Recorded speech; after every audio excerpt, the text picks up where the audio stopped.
Hello everyone. तो कैसे आप लोग? आई होप आप सभी लोग ठीक होंगे। तो आज हम बात करने वाले हैं नर्वस सिस्टम के बारे में। तो नर्वस सिस्टम में हम इन टॉपिक को कवर करने वाले हैं। तो ये 9 टॉपिक रहने वाले हैं, इनको आप अच्छे से देख लीजिए। सबसे पहले हम बात करेंगे general introduction of nervous system, ठीक है, और न्यूरॉन। नर्वस सिस्टम और न्यूरॉन के बारे में थोड़ा सा बेसिक इंट्रोडक्शन देंगे। देन उसके बाद mechanism of propagation nerve impulse, ठीक है, तो नर्व इम्पल्स की किस तरह से मैकेनिज्म होती है, ठीक, एक न्यूरॉन दूसरे न्यूरॉन पे जो नर्व इम्पल्स आता है तो वो किस तरह से वो मैकेनिज्म होती है उसको देखने वाले हैं। एंड उसके बाद physiology of central nervous system, peripheral nervous system और ऑटोमेटिक नर्वस सिस्टम के बारे में देखने वाले हैं। देन उसके बाद physiology of sensory and motor nervous system के बारे में देखने वाले हैं, ठीक है। सेंसरी क्या होता है कि जो भी आपका जो सिग्नल है वो ब्रेन तक ले जाए। जैसे कोई मान लो आपको टच करता है तो आपको वो पता कैसे लग रहा है, उस जो सिग्नल को ले कौन जा रहा है, तो उसको ले जाने का जो काम करता है वो करता है सेंसरी। और फिर उसके बाद जो वहाँ से आप जैसे मान लो कोई टच कर रहा है, आप अपने हाथ को हटाओगे तो वो सिग्नल कौन ला रहा है, वो होता है मोटर न्यूरॉन। यानी सेंसरी न्यूरॉन वो सिग्नल होता है जो ब्रेन तक सिग्नल ले जाता है।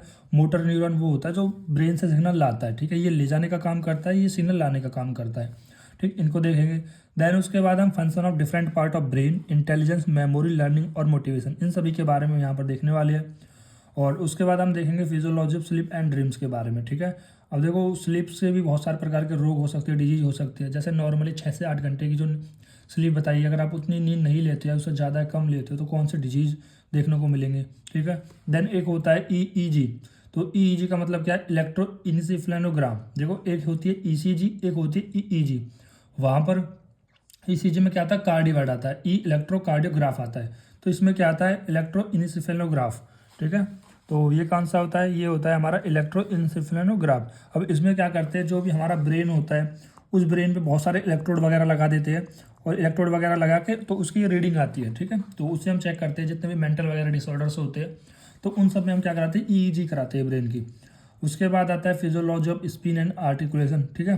तो आर्टिकुलेशन देखते हैं, मतलब बोलते वक्त किस किस किस तरह की मूवमेंट होती है अंदर। तो उसके बाद फिजियोलॉजी ऑफ टेम्परेचर रेगुलेशन, मतलब किस तरह से टेम्परेचर रेगुलेट होता है, कि कम टेम्परेचर हो गया तो ज़्यादा कर देंगे, और कम हो गया तो ज़्यादा कर देंगे, ज़्यादा हो गया तो कम करने, मतलब एक तरीके से होम्योस्टेटिस किस तरह से मेंटेन रहता है, किस तरह से रेगुलेट रहता है, दिन में कितना टेम्परेचर रहता है, रात में कैसा रहता है। तो ये सारी हम इसके अंदर बात करने वाले हैं, ठीक है। तो सबसे पहले हम फिर टॉपिक स्टार्ट करते हैं, general introduction to nervous system. तो अब हम बात करते हैं general introduction to nervous system and neurons के बारे में, ठीक है। नर्वस सिस्टम और न्यूरॉन्स के बारे में देखना है, ठीक। सबसे पहले यहाँ पर आता है नर्वस सिस्टम। तो यहाँ पर नर्वस सिस्टम का डिवीजन क्या गया है। अगर मैं आपसे कहूँ कि नर्वस सिस्टम क्या है, ठीक है, नर्वस सिस्टम क्या होता है, तो आपको बताना है जो नर्वस सिस्टम है वो बहुत सारी न्यूरॉन से मिलकर बना होता है। उन न्यूरॉन के थ्रू ही ब्रेन से और स्पाइनल कॉर्ड से सिग्नल का ले जाने और लाने का कार्य होता है, ठीक है। तो फिर से बता रहा हूँ, नर्वस सिस्टम क्या है। नर्वस सिस्टम बहुत सारी न्यूरॉन के मिलने की वजह से बना होता है, और ये बहुत सारे न्यूरॉन मिलकर क्या बनाते हैं, नर्व की फॉर्मेशन करते हैं, और इन नर्व के थ्रू ही सिग्नल का आन ले जाने और आने का कार्य होता है, ठीक है। जैसे अपने सीआईटी का नर्व हो गई, ठीक है। तो ऐसे बहुत सारी नर्व्स होती है आपकी बॉडी में, जो कि क्या करती है, सिग्नल ले जाने का लाने का कार्य करती है, ठीक। आपकी पूरी बॉडी में नर्व फैली हुई है, आप जो भी कार्य कर रहे हो, जैसे मैं यहाँ पर हाथ से ही इधर कर रहा हूँ, इधर कर रहा हूँ, तो इन सब में क्या है, नर्व है। तो नर्व के थ्रू ही क्या हो रहा है, सिग्नल आने का ले जाने का कार्य कर रहा है, ठीक है। तो फिर उसके बाद डिवीजन किया गया है कि जो नर्वस सिस्टम है उसमें 2 पार्ट होते हैं, एक सीएनएस, एक होता है PNS. What is CNS is central nervous system, and what is PNS, this is peripheral nervous system, ठीक है। जैसे this name is clear, why central nervous system, इसके नाम से ही क्लियर हो रहा है कि सेंट्रल मतलब जो चीज़ सेंटर में प्रेजेंट है। अब सेंटर में कौन है, एक ब्रेन है। देखो, सेंट्रल में कौन है, ब्रेन और स्पाइनल कॉर्ड है। अगर आप खुद इमेजिन करने की कोशिश करो, जैसे हम कॉकरोच सा बना हुआ है, कि यहाँ पर ये क्या है, ब्रेन है और ये स्पाइनल कॉर्ड है, ठीक है। ब्रेन है, ये स्पाइनल कॉर्ड है, तो ये क्या है, सेंटर में है। और इन्हीं से क्या निकल रही है, बहुत सारी नर्व्स निकल रही है, न्यूरॉन्स निकल रही है, ठीक है। बहुत सारे न्यूरॉन मिलकर नर्व बना देते हैं। तो वो क्या है, वो कहाँ जा रही है, आपके पेरीफेरी में जा रही है। तो सेंट्रल नर्वस सिस्टम से जो बहुत सारी ब्रांचेस निकल रही है नर्व्स की, तो वो क्या बना रही है, आपका पेरिफेरल नर्वस सिस्टम बना रहे हैं। तो सीएनएस, पीएनएस। सीएनएस के 2 part, brain and spinal cord. फिर ब्रेन के 3 पार्ट होते हैं, fore brain, mid brain, hind brain. अगर आपको कोई सामने से दिखता है तो उसका फोर ब्रेन दिखेगा, इसके बीच में मिड ब्रेन दिखेगा, और सबसे जो पीछे होगा वो हैंड ब्रेन दिखेगा। मैं आपको ब्रेन का डायग्राम दिखाऊंगा पूरा कि किस तरह से होता है। अभी आप नर्वस सिस्टम को समझिए, ठीक। और जो इस ब्रेन से जो हमारी नर्व निकलती है वो क्रेनियल नर्व होती है। क्यों क्रेनियल नर्व होती है, क्योंकि ब्रेन से निकल रही है। ब्रेन किसके अंदर होता है, क्रेनियम बोन के अंदर होता है, तो इसलिए इसका जो नाम पड़ा है वो है क्रेनियल नर्व, देन उसके बाद आते हैं स्पाइनल कॉर्ड। अब स्पाइनल कॉर्ड से जैसे नाम से ही क्लियर है, तो स्पाइनल कॉर्ड से कौन सी नर्व निकलेंगी, स्पाइनल नर्व निकलेगी। ठीक है, तो इतनी बात आपको समझ में आई। ठीक, तो उसके बाद हम देखते हैं जो सेंट्रल नर्वस सिस्टम है, it include brain and spinal cord. Central nervous system के अंदर ब्रेन और स्पाइनल कॉर्ड होता है, ये बात आपको समझ में आ गई। दूसरा, it is formed by neuron and supporting cell. जो सेंट्रल नर्वस सिस्टम है वो पूरा न्यूरॉन से और कुछ सपोर्टिंग सेल से बना होता है, जैसे कि न्यूरोगेलिया। अभी समझाऊंगा न्यूरोगेलिया सपोर्टिंग सेल कौन कौन सी होती है। अभी आप समझे न्यूरॉन क्या होता है। ठीक है, तो न्यूरॉन का एक बार आप स्ट्रक्चर देख लो। ठीक है, वैसे तो आपको न्यूरॉन का आपको पता होगा, फिर भी आप देख सकते हो एक बार। देखो, ये जो मैंने पढ़ा रखी है यूट्यूब पे, ये वीडियो अपलोड है पहले ही नर्वस सिस्टम के बारे में, काफ़ी मैंने कुछ आपको बताया था। ये वीडियो देखनी है तो आप यहाँ पर यूट्यूब पे देख सकते हो। ठीक, तो पार्ट न्यूरॉन्स के 3 पार्ट्स होते हैं यहाँ पर। एक सेल बॉडी हो गया, एक एक्सॉन हो गया, टर्मिनल पार्ट को भी हम मान लेते हैं कभी कभी, तीसरा पार्ट। ठीक, तो याद रखना डेंड्राइड्स होता है। ये जो पूरा पार्ट है वो क्या है, डेंड्राइड्स है। इस डेंड्राइड के अंदर न्यूक्लियस है, राइबोसोम वगैरह है। ठीक है, और भी बहुत सारे छोटे छोटे यहाँ पर स्ट्रक्चर्स के अंदर प्रेजेंट देखने को आपको मिल जाते हैं। ठीक है, तो उसके बाद जो एक्सॉन वगैरह में से डीएनए वगैरह न्यूक्लियस वगैरह स्ट्रक्चर नहीं होते हैं। ठीक, तो मैं ये क्यों बता रहा हूँ, अभी एक कॉन्सेप्ट आएगा उसके लिए मैं बता रहा हूँ। अभी आप केवल न्यूरॉन का स्ट्रक्चर आप देख लीजिए, आपको क्लियर होना चाहिए। तो मैं पूरा बता देता हूँ कि इसके अंदर डेंड्राइड्स होते हैं और सेल बॉडी। देखो, ये पूरी सेल बॉडी होती है, और जो ये इस तरह से ये लंबे लंबे से वो क्या डेंड्राइड्स है। और इसके अंदर ये जो क्या ग्रेनुअल्स है, ये ग्रेनुअल क्या है, उनको राइबोसोम कहते हैं। इन ग्रेनुअल्स के अंदर राइबोसोम प्रेजेंट रहते हैं। और राइबोसोम का काम क्या है, सभी जानते हो कि प्रोटीन के सिंथेसिस करते हैं। ठीक, फिर आता है एक्सोन वाला पार्ट। तो इस एक्सोन पार्ट में कह रहा है ये क्या होते हैं, स्वान सेल्स प्रेजेंट होती है। तो ये स्वान सेल प्रेजेंट होती है, और 2 स्वान सेल के बीच में एक यहाँ पर स्पेस होता है, इसको हम बोलते हैं नोड्स ऑफ रनवियर बोलते हैं। ठीक है, और इन स्वान सेल के ऊपर एक माइलिनेट शेड की कवरिंग होती है। ठीक, इतना आप जानते हो। ठीक ठीक, और फिर उसके बाद आता है हमारा ये सिनेप्टिक लोब्स। ये हमारे ये आ जाते हैं लास्ट में सिनेप्टिकल वाला पार्ट। तो यहाँ पर क्या होते हैं, कुछ लोब्स वगैरह होती है, इन वेसिकल्स वगैरह होते हैं। इन वेसिकल्स के अंदर हमारा एसाइटिल कोलिन होता है। एसाइटिल कोलिन होता है जो सिग्नल देता है ऐसे ही दूसरे न्यूरॉन को, फिर दूसरे तीसरे न्यूरॉन को, इस तरह से सिग्नल जाता है। ठीक है, देखो यहाँ से जो सिग्नल आ रहा था, जैसे मान लो इसको किसी ने सिग्नल दिया होगा, न्यूरॉन के जो अंदर सिग्नल जा रहा है वो इलेक्ट्रिकल सिग्नल जा रहा है। और जब न्यूरॉन दूसरे, जैसे यहाँ पर दूसरा न्यूरॉन आ रहा है, ये सेम दूसरा न्यूरॉन आ रहा है, तो इसको जो यहाँ पर एसाइटिल कोलिन रिलीज कर रहा है। ठीक है, एसाइटिल कोलिन यहाँ पर सिग्नल दे रहा है कि कांटेक्ट करना है, रिलैक्स करना है, जो भी है। तो यहाँ पर इसको दूसरे न्यूरॉन को सिग्नल दे रहा है। तो वो कैसे दे रहा है, केमिकल के थ्रू दे रहा है। तो न्यूरॉन में 2 सिग्नल है। पहला जो सिग्नल है वो किसके थ्रू था, इलेक्ट्रिकल था, अंदर अंदर। लेकिन जब दूसरे सिनॉप्स से दूसरे न्यूरॉन से मिलता है तो वहाँ कैसा सिग्नल देता है, केमिकल सिग्नल देता है। इतनी बात आपको यहाँ पर क्लियर है। ठीक है, ये सारा इम्पल्स मैंने बता दिया कि सिनेप्स से, सिनेप्स में एसाइटिल कोलिन मिला, एसाइटिल कोलिन ने डेंड्राइड को दिया। ठीक है, देखो यहाँ पर भी क्या है, देखो ये देखो यहाँ पर क्या है, शुरुआत से अगर हम देखेंगे तो यहाँ पर क्या डेंड्राइड है। जो एसाइटिल कोलिन यहाँ पर भी रिसेप्टर हुआ होगा, तो ये डेंड्राइड ने कैप्चर किया। डेंड्राइड ने सेल बॉडी को दिया, सेल बॉडी ने एक्सॉन को दिया, एक्सॉन से फिर इस पर आया, फिर इस पर फ्री सिग्नल दूसरे पर चला जाएगा। इस तरह से यहाँ पर ये न्यूरॉन ने वो ट्रांसफर करता रहता है। ठीक ठीक है, तो इतना अभी आप न्यूरॉन के बारे में पता लग गया। फिर दूसरा आता है कि जो मैंने अभी बताया आपका ये माइलोग्लियल सेल, न्यूरोग्लियल सेल, जो न्यूरोग्लियल सेल, देखो न्यूरॉन्स है, ये न्यूरॉन्स आपस में कह रहे हैं चिपके जो हुए रहते हैं, एक न्यूरॉन दूसरे न्यूरॉन से जो चिपके हुए रहते हैं वो एक सपोर्टिंग सेल से, उसको हम बोलते हैं न्यूरोग्लियल सेल। अब ये न्यूरोग्लियल भी 2 होती है, एक सेंटर में प्रेजेंट रहेगी, एक पेरिफेरी में, मतलब एक ब्रेन और सेंट्रल स्पाइनल कॉर्ड के पास रहेगी, और एक जो पूरे पेरिफेरी में रहेगी। तो पेरिफेरी में 2 ही रहते हैं, दोनों एस से रहते हैं, स्वान सेल और सेटेलाइट सेल। बाकी के एस्ट्रोसाइट, ओलिगो और माइक्रोगिलिया और एपिडेंडियम सेल कहाँ पर प्रेजेंट रहती है, आपके ब्रेन और स्पाइनल कॉर्ड के पास, जिसको हम बोलते हैं सेंट्रल न्यूरोग्लियल सेल। इतनी बात आपको क्लियर है। ठीक, तो इसके बाद आगे देखते हैं। This are formed in 2 layer, namely grey matter and white matter. सबसे पहले मैंने क्या बताया, मैंने बताया जो नर्वस सिस्टम है वो न्यूरॉन से मिलकर बना होता है। अभी यहाँ पर उन्होंने बताया कि जो हमारा नर्वस सिस्टम है उसमें 2 लेयर है। पहली लेयर एक ग्रे मैटर की है, दूसरी वाइट मैटर की है। अभी पढ़ते जाओ, समझाऊंगा। ग्रे मैटर है मेनली नर्व सेल बॉडी। तो ग्रे मैटर में क्या होता है, केवल सेल बॉडी होती है, जो मैंने न्यूरॉन्स के भी आपको बताई थी। उसके बाद white matter have remaining part of the nerve fibre. ठीक है, और जो बाकी का जो नर्व फाइबर का जो पार्ट है वो किसके पास होता है, वाइट मैटर के पास होता है। ये बात भी ठीक है।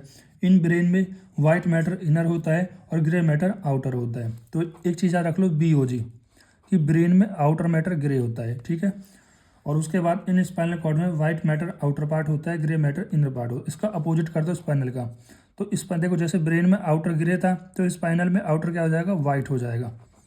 ठीक है, तो अपोजिट करना है, ठीक। बस इतना याद रखना, BOG याद रख लो कि जो ब्रेन में है आउटर ग्रे है, ब्रेन में आउटर ग्रे है तो स्पाइनल में अपोजिट हो जाएगा, स्पाइनल में आउटर में क्या हो जाएगा, वाइट हो जाएगा, ठीक है। इसका तो आप रिवर्स कर ही सकते हो फिर इन दोनों का, तो और फिर इन दोनों का कर लेना इसी तरह से। तो BOG आपको याद रखना है, BOG। अब देखो ये किस तरह से है, इसको मैं समझा देता हूँ आपको। देखो मैं भी दो डायग्राम बनाऊंगा, एक बनाऊंगा ब्रेन का और एक बनाऊंगा स्पाइनल कॉर्ड का। दोनों आप समझिए किस तरह से हमारे ग्रे मैटर हो जाए प्रेजेंट होता है,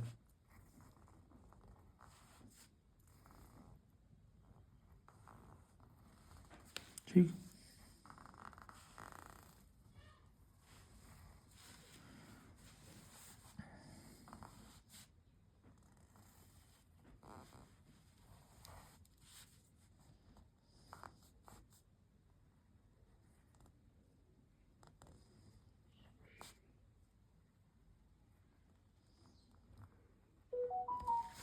देखो ये हमारा ब्रेन का है और ये हमारा स्पाइनल कॉर्ड का है, स्पाइनल का है। जब आप इसे ट्रांसफर्स देख रहे हो, ठीक है, ट्रांसफर्स देख रहे हो, जैसे ऐसे दो वर्टिकल कॉलम चिपके होते हैं ना, जैसे एक वर्टिकल कॉलम में एक ये सीधा इस तरह से, तो इसे ऐसे कट करके देख रहे हो, तो इस तरह से हमारा स्पाइनल कॉर्ड का दिखेगा आपको, ठीक है। देखो मैंने क्या बताया था, ब्रेन में BOG याद रख लेना कि ब्रेन में आउटर ग्रे होता है और स्पाइनल कॉर्ड में क्या होता है, स्पाइनल में अपोजिट कर देना कि स्पाइनल में आउटर में क्या होता है, वाइट होता है, ठीक। इतना आपको याद रखना है बस। देखो अब ब्रेन में क्या बताया मैंने, आउटर में क्या ग्रे होता है, तो ये सारा क्या हो जाएगा, ग्रे। ये ब्रेन का आउटर पार्ट है, तो अंदर का जो पार्ट बचा वो क्या हो जाएगा, अंदर का जो पार्ट बचा वो ब्रेन का इनर का वाइट हो जाएगा, ठीक। ब्रेन में इनर में वाइट मैटर होता है।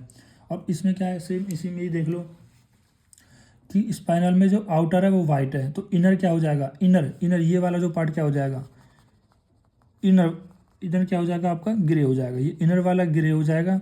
और जो ये जो बाकी का बचे वो कैसा हो जाएगा, ये वाला वाइट हो जाएगा, ये सारा जो बचा हुआ है, ठीक है। तो इस तरह से आप आराम से कर सकते हो इसको, ठीक। तो अगर आपको ये नहीं पता लग रहा है कि देखो, अगर आपको मान लो ऐसा नहीं पता लग रहा है कि सर ग्रे क्या है, गाड व्हाट इज ग्रे मैटर, तो मैंने अभी वैसे बता दिया था आपको, पहले भी आपने पढ़ा होगा। देखो ग्रे मैटर क्या होता है, ग्रे मैटर मतलब जिसमें केवल सेल बॉडी हो, जिसमें केवल सेल बॉडी हो। और वाइट मैटर क्या होता है, जिसमें हमारा बाकी का जो रिमेनिंग पार्ट होता है न्यूरॉन का, वाइट मैटर। तो आप उसमें बोल सकते हो जो रिमेनिंग पार्ट ऑफ न्यूरॉन, जैसे इसमें सेल बॉडी हो गई और जो लास्ट वाला पार्ट होता है, देखो इसमें इतना पार्ट होता है, ये जो पार्ट होता है ना, ये टर्मिनल लोब्यूल से, ये एक्सॉन होता है और ये हमारा सिनेप्टिक नोब वगैरह जहाँ पर आती है। और यहाँ पर क्या होता है, यहाँ पर एक्सॉन वाला पार्ट होता है, यहाँ पर ये एक्सॉन वाला पार्ट होता है, ये वाला जो हमारा है, ये जो सेल बॉडी है, ये किसके अंदर रहती है, ग्रे मैटर के अंदर। क्यों, अब इसके अंदर ये ग्रे क्यों होती है, क्योंकि इसके अंदर क्या है, न्यूक्लियस है, DNA वगैरह है, राइबोसोम वगैरह है, इसकी वजह से ग्रे होती है। जबकि इसकी वगैरह इसके जगह इसमें जो एक्सॉन वगैरह में ऐसा कुछ नहीं होता, तो ये कैसा होता है, हमारा वाइट होता है। तो इतनी बात तो आपको अभी तक क्लियर मैंने कर दी है, ठीक है। तो इनमें यही लिखा हुआ है, अब इनमें कोई टेंशन नहीं होगी आपको समझने में कौन है। बस BOG याद रख लेना कि ब्रेन आउटर ग्रे है, तो उसके बाद स्पाइन का अपोजिट कर देना है और इनर आउटर आप आसानी से देख सकते हो। फिर इसके बाद आता है ब्रेन के बारे में। हम अब देखो ब्रेन के बारे में पढ़ते हैं। तो ब्रेन किसका पार्ट है, सेंट्रल नर्वस सिस्टम का। It is situated in the skull, ये स्कल में सिचुएटेड होता है। It is continue as a spinal cord. Brain कह रहा है लास्ट में पीछे से जाके किस में कंटिन्यू होता है, स्पाइनल कॉर्ड में कंटिन्यू होता है, ठीक है। Through the foramen magnum of the skull bone in the vertebral canal. देखो इस तरह से हमारा कुछ ब्रेन होता है ऐसे पीछे की तरफ, तो यहाँ से ऐसे जो पीछे की तरफ से कंटिन्यू होता है, एक फोरामेन मैग्नेम मतलब एक ओपनिंग होती है, उसके थ्रू वर्टिब्रल कॉलम जाती है, ठीक है। वर्टिबल कॉलमन जाती है, वर्टिबल कैनाल जाती है। इस वर्टिबल कैनाल में क्या होती है, आपकी स्पाइनल कॉर्ड वगैरह होती है, ठीक। तो ब्रेन को डिवाइड किया गया है 3 पार्ट में, four brain, mid brain, hind brain, ठीक है। अब देखो एक बार ब्रेन को देख लेते हैं, ठीक। देखो अब मैं ब्रेन का डायग्राम बताऊंगा जिसमें मैं आपको फोर ब्रेन, मिड ब्रेन और हिंड ब्रेन दिखाने वाला हूँ, ठीक। और फिर इनके जब पार्ट पढ़ेंगे ना, फोर ब्रेन के कौन कौन से पार्ट है यहाँ पर, तो ये भी आपको बता देता हूँ। चल पहले मैं इसका क्लासिफिकेशन कर देता हूँ एक बार, देन उसका पूरा बताता हूँ। देखो नर्वस सिस्टम के 2 पार्ट होते हैं, पेरिफेरल नर्वस सिस्टम, CNS यानी सेंट्रल नर्वस सिस्टम, CNS और PNS। और पेरिफेरल नर्वस सिस्टम के 2 पार्ट होते हैं, automatic nervous system, somatic nervous system. Automatic में सिम्पैथिक नर्वस सिस्टम जो इमरजेंसी में काम करता है, पैरासिम्पैथिक नर्वस सिस्टम जो नॉर्मली रेस्ट वाली कंडीशन में काम करता रहता है। जैसे अभी आप रिलैक्स बैठे हो तो आपके अंदर ही पैरासिम्पैथिक नर्वस सिस्टम काम कर रहा है, ठीक, सेंट्रल नर्वस सिस्टम के 2 part, brain, spinal cord. Brain के अंदर 3 part, fore brain, mid brain, hind brain. Fore brain के 4 पार्ट, सॉरी फोर ब्रेन के 2 पार्ट, टीलेंसिफ्लॉन, डायंसिफ्लॉन।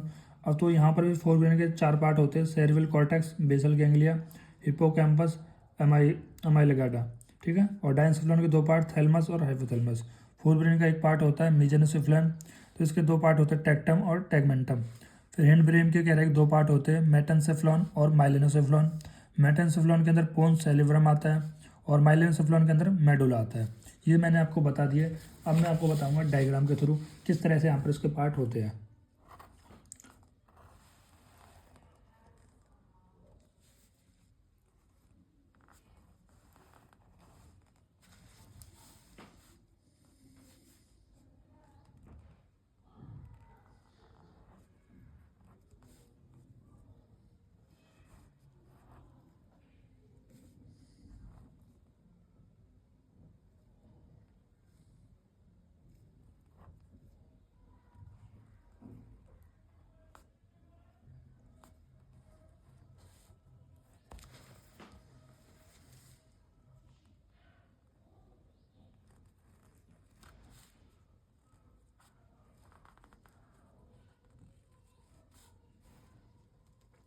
ठीक है, देखो ये कैसा व्यूज़ है, लेटरल व्यूज़ है। ठीक है, जैसे अगर आप लेटरल साइड से देखते हो ना, लेटरल साइड से ऐसा देखते हो फेस को, तो आपको एक पार्ट दिखेगा। ठीक है, लेटरल व्यूज़ आपको देख रहे हो, तो लेटरल व्यूज़ का कट कर दो और लेटरल साइड से देख रहे हो तो इस तरह से दिखेगा। ठीक, अब इसमें 3 पार्ट है। पहला जो पार्ट है यहाँ से यहाँ तक जो पार्ट आपको दिख रहा है रेड रेड में, वो सारा होता है फोर ब्रेन। ठीक, और इतना पार्ट, तो यहाँ से जो इतना पार्ट आपको दिख रहा है, इतना पार्ट जो आपको दिख रहा है, वो ही पार्ट होता है आपका मिड ब्रेन। और ये जो पार्ट होता है, यहाँ से जो पार्ट चला ब्लैक ब्लैक में आपको दिखा, वो दिखा सारा आपको हैंड ब्रेन। तो ये 3 पार्ट होते हैं ब्रेन के। ठीक है, अब फोर ब्रेन के कई पार्ट हैं, उनको देख लेते हैं एक बार। ठीक, जैसे ये आपको दिख रहा है, ये जो पूरा आपको दिख रहा है, ये एक सेरिब्रम, देखो 2 सेरिब्रम होते हैं, ये आपको एक पूरा सेरिब्रम दिख रहा है। ठीक है, ये पूरा सेरिब्रम है। और यहाँ पर जो आपको ये दिख रहा है, ये होता है बेसल गैंग्लिया। ठीक, और उसके बाद जो हम आपको ये दिख रहा है, ये जो ऐसे गोल गोल सा दिख रहा है, इसको हम बोलते हैं अमाई, देखो यहाँ पर होता है ना, अमाइलगाडा, अमाइलगाडा। ठीक है, देन उसके बाद बेसल गैंग्लिया हो गया, सेरेब्रल हो गया। ठीक, तो अब ये जो वाला पार्ट होता है हमारा, ये जो यहाँ पे इस तरह से है, इसको हम बोलते हैं हाइपोथैलेमस। ये जो पूरा पार्ट है यहाँ से, जो ये पूरा पार्ट है, ये इसको बोलते हैं थैलमस। ये पूरा थैलमस के नीचे ही हमारा क्या दिख गया, हमारा आपका हाइपोथैलेमस दिख गया।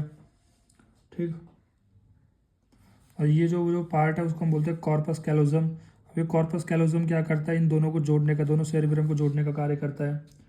ठीक है, और इसमें यहाँ पर जो ये जो लटका हुआ है, इसको हम बोलते हैं पिट्यूटरी ग्लैंड, जो कि मास्टर ग्लैंड अभी हम पढ़ के आए थे। ठीक है, और ये हमारा पूरा मिड ब्रेन है। ठीक, और ये वाला जो पार्ट है वो पॉन्स रीजन है, और ये जो वाला पार्ट है वो मेडुला ओब्लोंगेटा है, और ये जो वाला पार्ट आपको दिख रहा है वो सेरिबेलम है, और ये जो नीचे जा रहा है उसको हम बोलते हैं स्पाइनल कॉर्ड। देखो जो मैंने आपको डायग्राम बना रखा है वो आपको भी आना चाहिए, थोड़ा सा घुचड़ पुचड़ तो हो गया है खैर पर, लेकिन आपको ये मैं फिर से एक बार आपको सब तरीके से दिखा दूंगा इसको, लेकिन ये वाला डायग्राम आपको अच्छे से आना चाहिए। ठीक है, तो ये होते ब्रेन के पार्ट, जैसे यहाँ पर ये पार्ट थे, इसके थैलमस हाइपोथैलेमस था, मेसेंचिम, टेक्टम, टेगमेंटम, तो कुछ पार्ट रह गए इसके भी। हाइंड ब्रेन के मिटोसम, पॉन्स सेरिब्रम मैंने दिखा दिया, मेडुला ओब्लोंगेटा दिखा दिया। तो ये सारे किसके पार्ट्स होते हैं, हमारे ब्रेन्स के पार्ट्स होते हैं।